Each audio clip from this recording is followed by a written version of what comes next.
આપ જે ભીડ જોઈ રહ્યા છો તે ભીડ છે દિવાળીની છેલ્લી ઘડીની। અમદાવાદના પ્રખ્યાત લાલ દરવાજામાં લોકો કરી રહ્યા છે દિવાળીની ખરીદી। અમદાવાદના લાલ દરવાજામાં દૂર દૂરથી લોકો મોટી સંખ્યામાં અહીં ખરીદી કરવા આવે છે। દર વર્ષે અહીં વેપારીઓ કરોડો રૂપિયાનો માલ સામાન લાવે છે। અમદાવાદનો વિસ્તાર દરેક પ્રકારના વર્ગો માટે આવશ્યક ચીજ વસ્તુઓ મળી રહે છે। સસ્તી અને ઉપયોગી વસ્તુઓ સહેલાઈથી મળી શકે। એટલે આ વખત મોંઘવારી છે એની અસર તો પહેલાં તો છે જ, તો પણ જરૂરિયાતની વસ્તુ છે એ લીરાવર ચાલે એવું છે।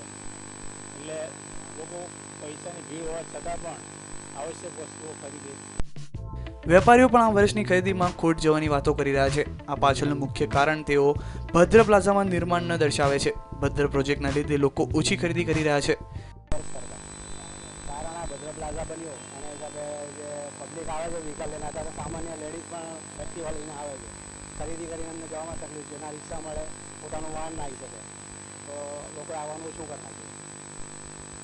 મેન તો ડિસ્ટન્સ જે કે 15-20 મિનિટ છે, પણ જવા માટે અત્યારે આટલી ગરદીના અંદર જો ટ્રાફિક જામ છે, ત્યારે તમે ટ્રાફિકમાં કરાવી શકો છો। ટ્રાફિક અત્યારથી જ જામ છે, સાંજે મોડી સાંજે આનાથી વધારે જામ થાય છે। એના હિસાબે પબ્લિક લેડીઝ બચ્ચાઓ લઈને આવવાનું ટાળે છે હમણાં। વેપારીઓ આ વર્ષે 50% નુકસાન થવાની સંભાવના જણાવે છે। દર વર્ષની જેમ વેપારીઓ આ વર્ષે વિવિધ પ્રકારની વસ્તુઓ અને નવી સ્કીમો લાવે છે। કેમેરામેન દીક્ષિત દરજી સાથે મિહિર દુધરેજિયા, ન્યૂઝ ઓનલાઇન, અમદાવાદ।